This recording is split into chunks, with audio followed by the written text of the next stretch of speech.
An archaeologist removed a site from the chest of a well-preserved plague victim. He unknowingly awakened a treacherous ancient vampire. Marketer, get the knife! If you don't stop, none of us are getting out of here alive. Can't you see that?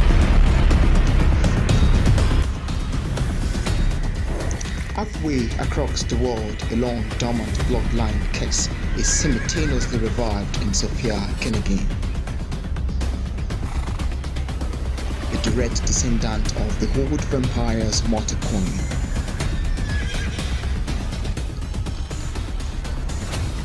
Having been dragged against her will into a paranormal world, who will she trust? Every single choice can make a huge consequence for mankind and vampire alike.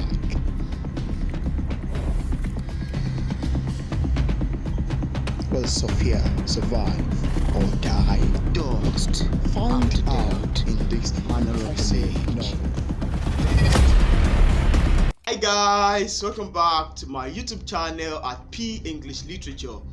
I want to believe that you enjoy my introduction. I want to believe that you love it so much, and yeah, you love it because this book, it's actually a vampire adventure book that reads like an horror movie. You know, I love the book so much because it is action packed, it is full of suspense, it is full of, you know, a lot of action embedded in it, and I think this book will be good for movie industry as a vampire movie. You know, I actually love it so much, and I think it's gonna be a book that will best fit for movie directors if they're looking for what kind of books you can read in order to act a movie. I solely recommend Doxed After Death, Manor of the Mage Book 1 by Gregory J. Ramsey. So I'm gonna review this book in this video. The book is very fine, it is so fantastic, and I love it so much. Okay, if I should start by describing the status of the book itself, I love the font size, I love the inner cover, that's a white, not even the brown one. I love the dimension it is, which is a 6x9 dimension, and it is very fantastic. And in fact, I love the story in it. It is so nice and so good. So I'm gonna start this review by reading to you the synopsis of the book, which was inscribed at the back page of this book. I'm gonna read the synopsis alongside with the about the author of the book. So, when an alcoholic archaeologist removed a site from the chest of an unusually well-preserved plagued victim, he unknowingly awakened a treacherous ancient vampire. Halfway across the world, a long dormant bloodline curse is simultaneously revived in Sophia Kennegan, a direct descendant of the old vampire mortal coin. Sophia is dragged against her will into a paranormal world where she doesn't know who to trust, and every choice she makes could have a huge ramification for mankind and vampire kind alike. So this book is very interesting, and I'll be reading to you about the author page that was also inscribed at the back page of the book. Manor of the Mage is the debut novel by author Gregory J. Ramsey. He lives outside of Chicago, where the majority of his time is spent being a stay-at-home father of 2 young girls. He has a bachelor's degree in fiction writing from Columbia College, Chicago. So this book is actually very nice. I love the switching from one chapter to the other. The protagonist of this book is actually Sophia, and Sophia has been a lady who has been dreaming about vampire for a very long time. No more often than normal, Sophia always have this kind of dream that she finds herself dreaming every time about vampire. And according to my own perception, she don't know that the dream that she has actually been dreaming would actually come to reality one day, and those people she had actually met in the dream, or every places she has visited in the dream, she's actually going to visit it in real life. So this story started by Sophia. Sophia is a dreamer of vampire, and most time, even when she dreamed about vampire, she saw it coming to reality. She saw this kind of a newspaper, a Chicago New Time released, and she thought that she was asking herself, why is it that at every time she passed or anywhere she goes to, she always hear about vampire in her day-to-day life activities. Sophia was to take a particular examination in political science, but she felt the need to a little bit look away from it for some times. So this story went on and on and on from the Sophia that I actually call the protagonist and also the vampire dreamer. The story went on to the point whereby Sophia received a letter from her mother to participate in a summer program titled Discovering Young Archaeologists, which was going to take place in the University of Wisconsin. Sophia didn't have the much time to ask her mother about the authenticity of this letter that she received. This attached to this letter also is a train ticket to this particular university where she's going to have this summer program. So Sophia was unable to reach out to her mother, but she left her a voice call, and that's how she go on with the adventure to discovering a young archaeologist. When Sophia met out and go inside the train, she thought she was actually going to be fine until she met Corrigan. Corrigan introduced himself, rather asked one of a very well-known organization, he introduced himself as been working for one of the very well-known organization called the Ad Mortem Police, and how the organization has an attempt to preserve humanity and to save the vampires or something related to that. So in the train rather, Sophia was very shocked, and she was contemplating if she should go by Corrigan's advice or if she shouldn't go by it. Corrigan in the train introduced Sophia and made her know the kind of personality that she is. So Corrigan told Sophia of how her destiny aligned with that of a mortal queen, to becoming a mortal queen someday in a kind of another world. And Sophia was a little bit rejectingly, contemplating on the reality of what is telling in. One part that I actually find very interesting was the part whereby Corrigan knocked at her door in the train, and she was a little bit scared if she should open the door or not. So while she was a little bit convinced and she did open the door, she had to tell Corrigan that please do not harm me and tell me what you are here for. So Corrigan explained the true identity of Sophia to her by starting from the heritage land of our forefathers, and how old time people, historical people have a kind of a link to vampire. Sophia told Corrigan that she's just a normal girl in the university, and she wouldn't consider herself being a queen of a vampire or a queen of any other kind of organization they can really call or supposed it to be. So Sophia told Corrigan that she would like to go back home, and that's how she she aligned from the train. So when she aligned from the train, the first thing that came to her mind was to put a call across to her mother, because Corrigan also actually told her that she was in danger, and that the letter that she received was not sent by her mother, but was sent by some people in order to kidnap her and take her to where she might not likely like.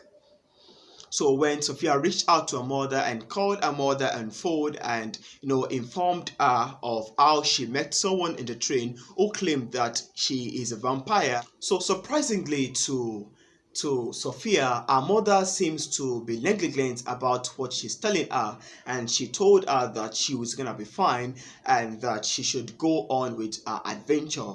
It was at this point that Sophia realized that of the truth, what Corrigan said might actually be fine, that her mother was being compelled by some forces in order to make her support her adventure to this. So Sophia was a little bit skeptical, and she had to go into the toilet, and even when she was in the toilet to ease herself, that was when another stream of vampire kept coming to her mind. there. So the story went on and on and on to the point whereby Sophia was kidnapped by some people and taken to the ship. I love the setting of this book because one chapter switch over another to the next protagonist. Like, take for instance, a chapter can talk about the protagonist, take for instance Sophia, and the next chapter talk about the renowned archaeologists, the Dr. Stanley and Dr. Blancelfield, and the next chapter we spoke about Sophia, and that's how they keep unfolding over and over again. I think it's a kind of a setting that's not most familiar with most novel, and that's one of the reasons why I actually love it. It's very nice and it's very interesting, and it made me have a kind of a love and attraction for the book. So when Sophia gets to the ship, she was made to, she was introduced to Maketa. Maketa was someone who was going to be a slave to Sophia and was going to treat her like a queen. So every stance and every time that Sophia has been told of her identity of being a queen of a particular mage, she always denied the fact and felt that, oh, that doesn't belong to her, until she began to learn more and more, and she began to develop herself even inside another world. Tiamakos is a very powerful vampire, and he has a way of controlling the mind of people, of which he also read to read the mind of Sophia and even the mind of any other people in the ship. He has a power to compel also and keep the ship moving forward and control everybody in the ship's hull. So here Sophia met Tiamakos. She also met Jericho, and along the line Corrigan came in, and it seems that it is this point that she was being trained and she was being known that her fate is really meant, what her fate is really meant for. If I should dive back into the experience with the doctor, that's Dr. Blancelfield, and I should talk a little bit about the protagonist, that side, and that seems to be the side where this novel actually unfolds. Because these two doctors, Dr. Stanley and Dr. Joe Blancelfield, was actually one of the renowned professors in the University of Wisconsin. And Dr. Joe was actually instructed by Dr. Stanley to remove the site that was placed into a particular monster, not only a monster, but a preserved plague victim in one of the graveyard. So when Dr. Stanley instructed Dr. Joe, he had no choice but to do it and to remove the site from the heart of the plague victim. Even though when he was about to do it, someone told him not to do that, and that's Madga. Yeah, I think it's Madga. Madga was actually shouting that, please don't remove the site, it will provoke the devil. And I think I mentioned that in one of my introduction video earlier on.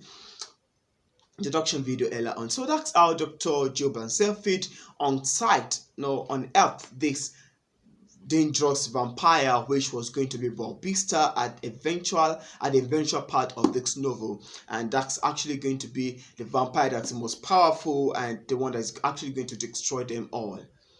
So along the line, Dr. Joe Blancelfield felt sorry for what he did, but he later realized that it was at this point, it's as a repercussion that Madga actually died, and even some horse that was placed at the end point of the grave also died, and were left like a kind of a dung in a pentagonal manner.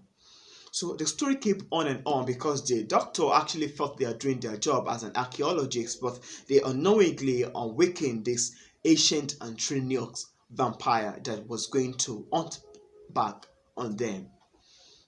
So the story kept on going and on until the point whereby, like I said earlier on, Sophia found herself in the ship and she began to have a little bit of more idea of what herself was going to be.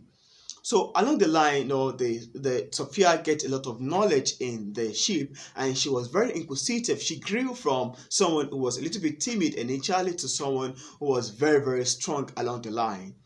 And the story unfolded and kept going on and on to the point whereby Sophia was also kidnapped by Tiamakos in order to take her to the Manor of the Mage. This part seems to me to be the best part of this novel, because it actually spoke about the action part of this novel, and it spoke about, this is where the action actually starts from, and I begin to fall in love with this novel at this point. One of the interesting parts of this book was the part where Tiamakos was driving Sophia. No, sorry, a vampire was driving Sophia all along together with Tiamakos to the Manor of the Mage. And Sophia woke up suddenly. Once she woke up, she screamed and ordered the vampire to stop the car, and he did. So he opened the door and came down out of the door, and she was a little bit contemplative that, oh really, she just controlled a vampire, and she was a little bit happy within herself and felt the need to control the vampire the more. She spoke in a telepathic manner and telling the vampire to run away and go off in a large speed, and he did, obeyed her. Sophia here such that Tiamakos was not happy with that, and she was a little bit happy that yeah, she's gaining control of her power now.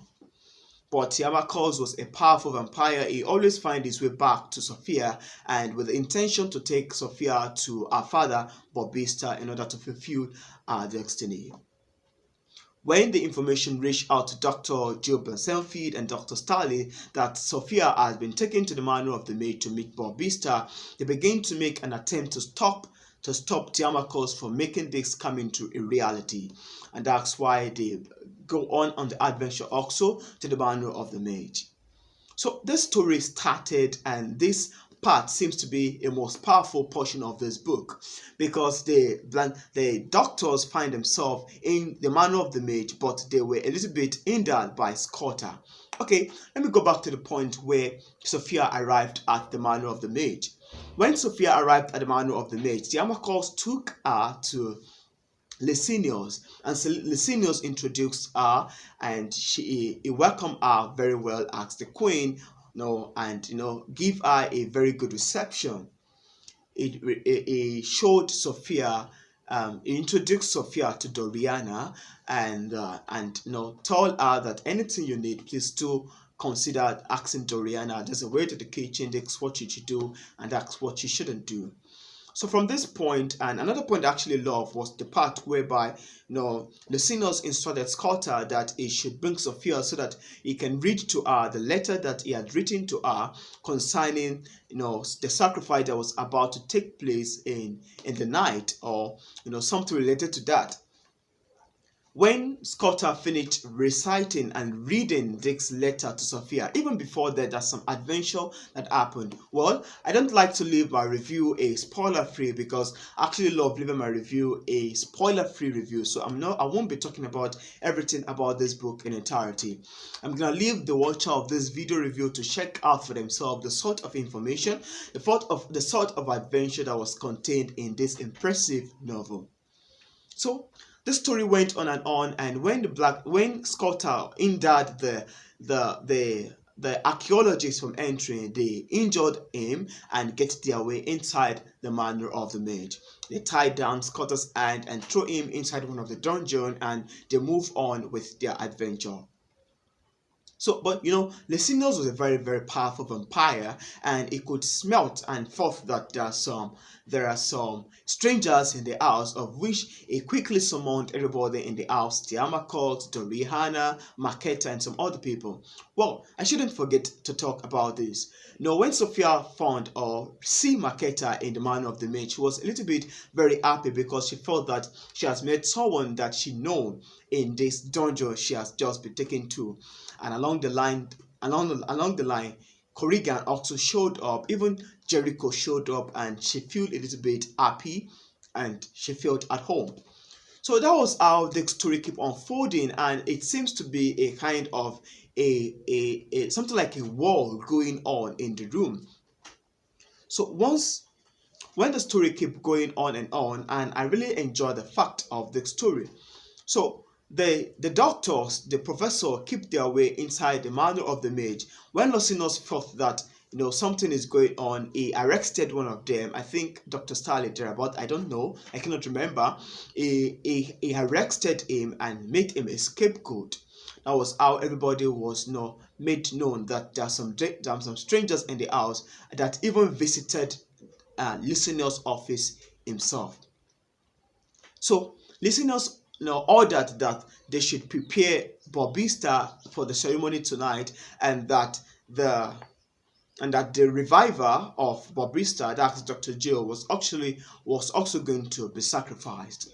So in the room in Licinius' office, that's where the old action starts, and that's the part that I love so much in this book. Some of the parts were said in the introduction of this video, where I said marketer gets the knife, and that was actually the point whereby Licinius was performing some rite, and when Tiamakos actually felt that the rite that Licinius, or the spell that Licinius was casting, is different from what they actually intend, and it might have a bad repercussion on them all, that was when he began to realize that Licinius is actually up to something different. So Sophia was very, very keen here to discern a kind of power here, and I am very, very happy that she was able to, undergo the kind of trait that she possessed. She was able to reveal her power as a queen, and I love the part that she always tries and stop Licinius' spell at one point or the other. So this part is actually very packed with a lot of action, with a lot of characters, with a lot of spells and a lot of spirit moving in the room. The story go on and on and on to the point whereby Dorenia, who was casting the spell like a spell leader, was getting tired, and she thought that she couldn't go on with it.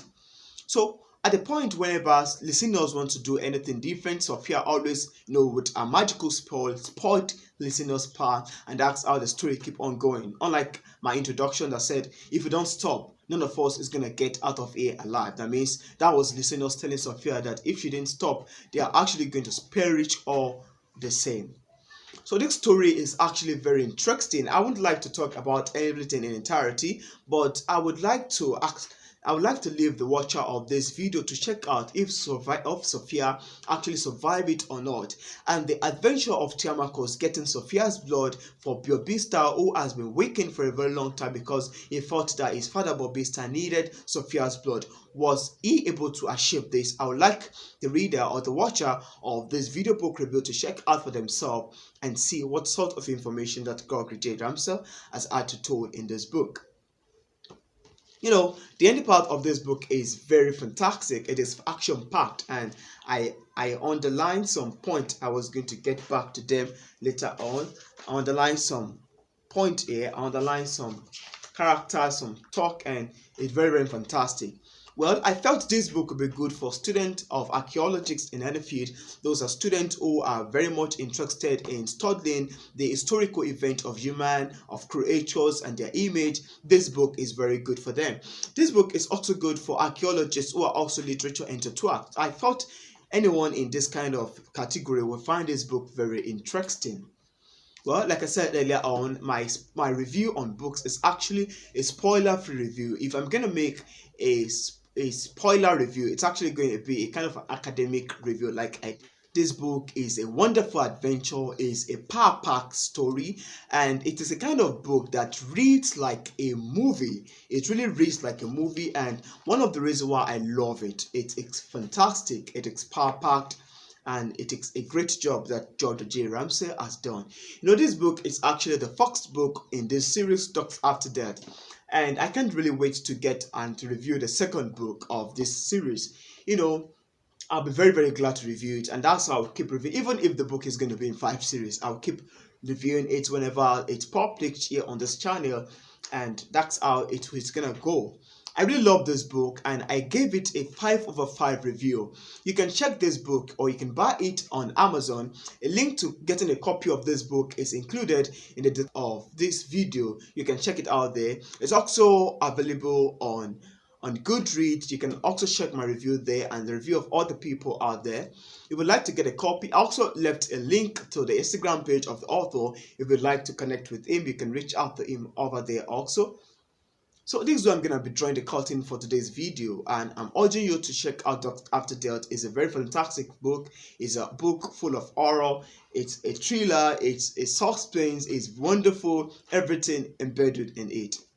So if this is the first time you're watching this video, or if you're watching this video and you've not subscribed to this channel, I want to urge you to please click on the subscribe button over there so you can get notified anytime I release new videos.